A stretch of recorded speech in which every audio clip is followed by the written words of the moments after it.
Madame la Consul Générale, bienvenue en Australie. Quelles sont vos premières impressions de ce pays et de ses populations après un mois parmi nous? Monsieur Fantôme, le courrier australien, bonjour, c'est un plaisir de vous accueillir dans nos bureaux. Je sais tout ce que vous faites pour informer au quotidien les Français qui vivent en Australie et les Australiens francophiles et francophones de toute l'actualité de nos relations bilatérales et je vous en remercie. Alors moi je suis arrivée en Australie et à Sydney le 5 août dernier, donc ça fait exactement un mois aujourd'hui.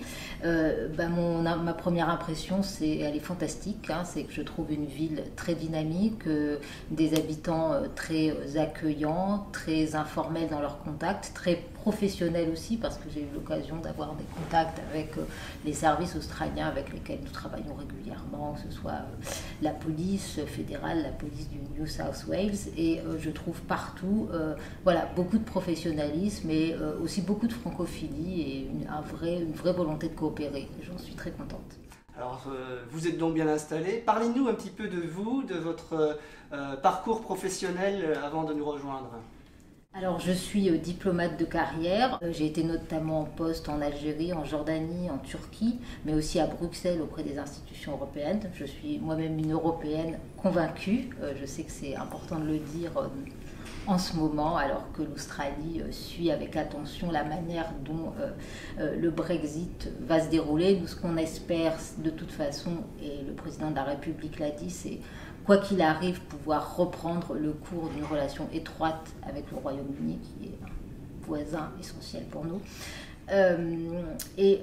Pour moi, l'Australie, je le disais, c'est un challenge parce que c'est voir le monde depuis vraiment un nouveau point de vue, à la fois bien sûr occidental, mais en même temps asiatique. C'est la première fois que vous occupez le rôle de consul général. Qu'est-ce qui vous a attiré par cette fonction? Eh bien, plusieurs choses, parce qu'en fait, c'est une fonction très diverse et je suis très fière que le ministère me fait confiance et m'ait nommé à ce poste. D'abord, les consulats généraux à l'étranger, c'est le service public aux Français. Hein, nous avons la chance d'avoir un réseau important. La deuxième mission, c'est bien sûr la délivrance des visas. La troisième mission d'un consul général, c'est de faire partie plus largement de l'équipe de France dans son pays d'accueil et donc de contribuer à la dynamique de la relation bilatérale dans tous les domaines et notamment dans les domaines qu'on appelle d'influence, c'est-à-dire les relations économiques, les relations culturelles, les relations de coopération éducative et là-dessus on sait qu'on a beaucoup à faire avec l'Australie qui est traditionnellement francophile, mais il est important que finalement chaque pays reste sur la carte mentale de l'autre et c'est ça qu'on essaie de soutenir en fait tous les jours. De la même façon, il y a un vrai travail aussi à faire. Je veux dire, en fait, dans la promotion croisée, il y aura normalement en 2021 en France une saison culturelle australienne qui s'appellera Australia Now. Et ce qu'on sait, on parle de en fait, promouvoir la France en Australie, promouvoir l'Australie en France, mais ce qui compte, c'est le dialogue aussi entre les cultures, parce que finalement, la connaissance de l'autre, elle se fait toujours par le dialogue, elle se fait jamais seulement dans un sens, jamais de manière unilatérale.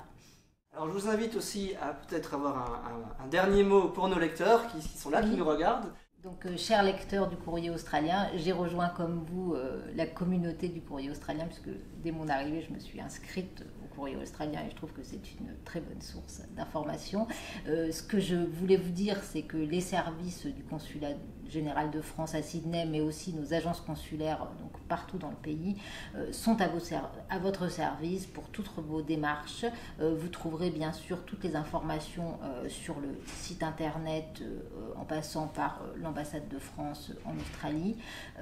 Donc nous sommes encore une fois à votre disposition et ce que l'on vous conseille, c'est de vous inscrire au registre des Français de l'étranger parce que ça permet, en cas de perte de titre d'identité ou de voyage, de les faire refaire rapidement. Et ça permet également, si vous le souhaitez, d'exercer vos droits de citoyen français lors des scrutins électoraux que nous organisons sur le territoire australien. Merci beaucoup. Alors, Madame la Consul Générale, je ne peux pas vous quitter sans vous faire une petite surprise.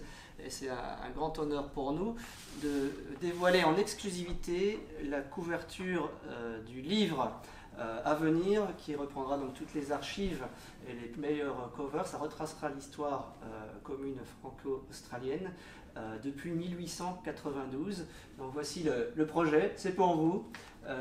J'espère que vous allez apprécier ce livre qui sortira d'ici la fin de l'année. Merci beaucoup de cette première qui m'est présentée. Je souhaite beaucoup de succès à votre projet. Je pense que la couverture est très bien choisie parce que le Courrier australien, son objectif c'était de construire des ponts entre la communauté française implantée en Australie et la communauté australienne. Ce sera une belle contribution à la mémoire collective de nos relations. Merci beaucoup. Merci beaucoup.